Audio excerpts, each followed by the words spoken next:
বদির মেয়েটা আমাকে বলতেছে যে তোমরা তো যে ছেলেদেরকে তোমরা তবলিগের তবলিগের 3 দিনে জামাতে নাও, এটা ইশারা এটা যে 3 দিনে তুমি জামাতে নিয়ে গেলা, তো মেয়েদেরকে তোমরা দিন যে তোমরা শিখাইবা, তোমরা মেয়েদেরকে দিন শিখাবে, এটার কোনো নিয়ম কি তোমার কাছে আছে কিনা আমাকে জিজ্ঞেস করতে মেয়ে বলতেছে।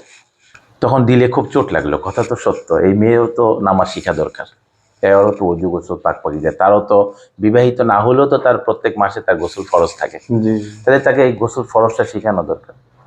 তো এখন এইটার কি তরতিব হবে? তখন আমি আমার বাসায় গিয়ে আমার আহালিয়াকে বুঝাই। আপনার এখন বড় স্ত্রী যিনি আছেন, হ্যাঁ, মাশাআল্লাহ। আমি তাকে গিয়ে বললাম যে তুমি কি বলো, এই মেয়েগুলোকে দিন শিখানোর জন্য, যে তাদেরকে তো দিন শিখানোর জন্য তো একজন এরকম মাস্তুরাত থাকা দরকার যে এই মেয়েগুলোকে দিন শিখাইতে পারে, কারণ আমি পুরুষ মানুষ, আমি তো পর্দা ভাঙা তো মেয়েদেরকে দিন শিখাইতে পারবো না, তাকে বলতে পারবো না আসো তোমাকে গোসলের ফরজ শিখে উজু গোসল শিখে।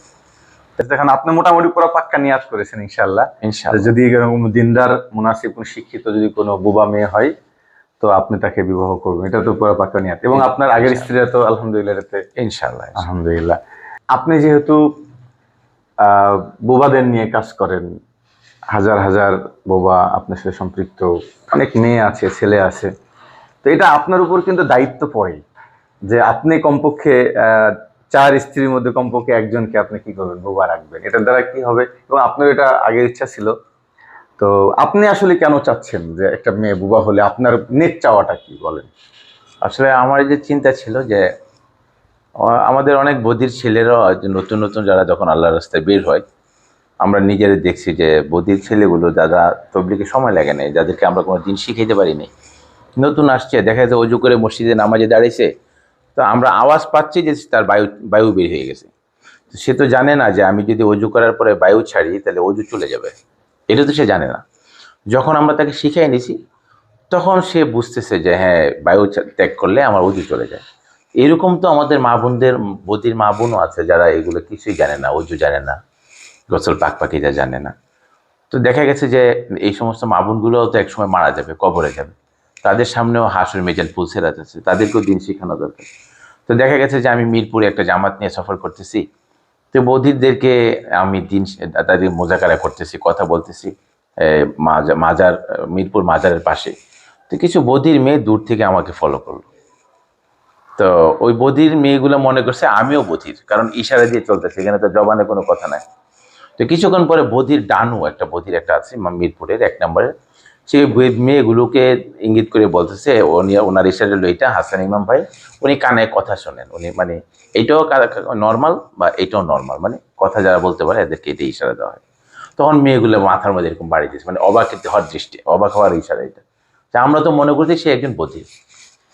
তো একটা মেয়ে আমাকে বলেই ফেললো, পাশে এই বধিরের, এই বধির মেয়েটার হাজবেন্ড ছিল, বলছে এর ওয়াইফ হলো এই বধির মেয়েটা।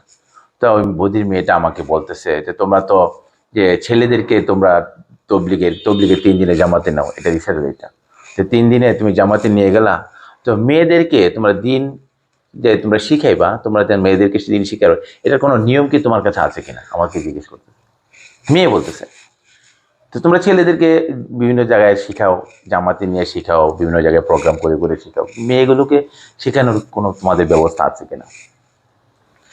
তখন দিলে খুব চোট লাগলো, কথা তো সত্য, এই মেয়েও তো নামাজ শিখা দরকার, এরও তো অজু গোসল পাক পরিয়ে, তারও তো বিবাহিত না হলেও তো তার প্রত্যেক মাসে তার গোসল ফরজ থাকে, জি তাহলে তাকে এই গোসল ফরজটা শেখানো দরকার। তো এখন এইটার কি তরতিব হবে? তখন আমি আমার বাসায় গিয়ে আমার আহালিয়াকে বুঝাই। আপনার এখন বড় স্ত্রী যিনি আছেন, হ্যাঁ, মাশাআল্লাহ। আমি তাকে গিয়ে বললাম যে তুমি কি বলো, এই মেয়েগুলোকে দিন শিখানোর জন্য, যে তাদেরকে তো দিন শিখানোর জন্য তো একজন এরকম মাস্তুরাত থাকা দরকার যে এই মেয়েগুলোকে দিন শিখাইতে পারে, কারণ আমি পুরুষ মানুষ, আমি তো পর্দা ভাঙা তো মেয়েদেরকে দিন শিখাইতে পারবো না, তাকে বলতে পারবো না আসো তোমাকে গোসলের ফরজ শিখে উজু গোসল শিখে, তো একজন মাস্তুরাত। আবার আপনার এখন যিনি স্ত্রী আছে উনিও কিন্তু পারফেক্টলি শেখাতে পারবে না, কারণ সেইটাই উনি তো এই পুরা ভাষাটা এই পর্যন্ত না। যায় না। এবং আরো ব্যাপার হলো, আর শিক্ষিত বধির হইলে একজন বধিরদের আবার নিজস্ব কিছু ইশারা থাকে যেগুলো তারা তারা খুব ভালো বোঝে। এখন আমি আপনার মাধ্যম দিয়ে পুরো বাংলাদেশের মানুষকে জানাতে চাই যে যে সমস্ত মেয়েরা বুবা, এটা কিন্তু আমাদের সমাজের একটা বলতে গেলে মেয়েদের ভিতরে খুদ ধরা হয়। তো দেখা যায় যে এই মেয়েগুলোকে বিবাহ দিতে অনেক বাবার আছে, অনেক টাকা খরচ করা লাগে, যৌতুক দেওয়া লাগে। অনেকে আছে নিজের বুবা মেয়ে, নিজের টাকা পয়সা আছে, কয়েকটা ছেলের কাছে আমি দিয়ে দিব টাকার বিনিময়ে, তো পরবর্তী কিন্তু এই মেয়েগুলো আপনার ওদের সাথে যে ম্যাচিং হতে অনেক কষ্ট কষ্ট হয়ে যায়, তখন ওই ছেলেগুলো বোর কথা বুঝে না, বাড়িতে রেখে পরকীয়া করে বেড়ায়।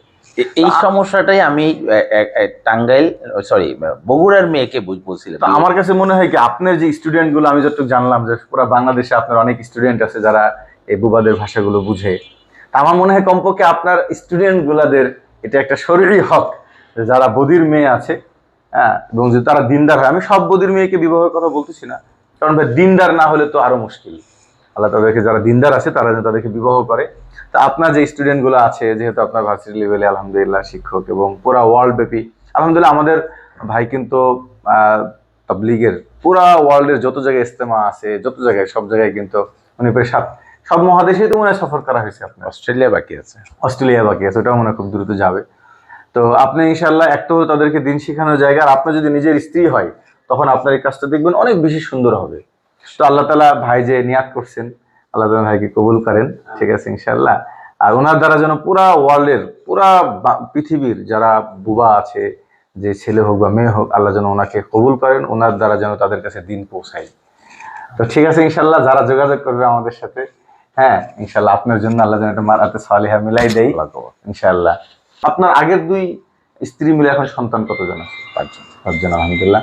আপনার সকল স্ত্রীকে আল্লাহ তাআলা ভালো রাখেন ইনশাল্লাহ। বহু দিনদার ফ্যামিলি আছেন, যাদের ফ্যামিলি দিনদার, কিন্তু নিজের মেয়ে আছে বধির, যার এই শুধু এটার কারণে বিবাহ হচ্ছে না ভালো জায়গায়, মুনাসিব জায়গায়, ঠিক আছে। এরকম অনেক পরিবারের মানুষরা আছেন, তারা আমাদের সাথে যোগাযোগ করবেন ইনশাআল্লাহ, আমরা তাদেরকেও সহজে বিবাহের ব্যবস্থা করে দেওয়ার চেষ্টা করব। আসসালামু আলাইকুম ওয়া রাহমাতুল্লাহ।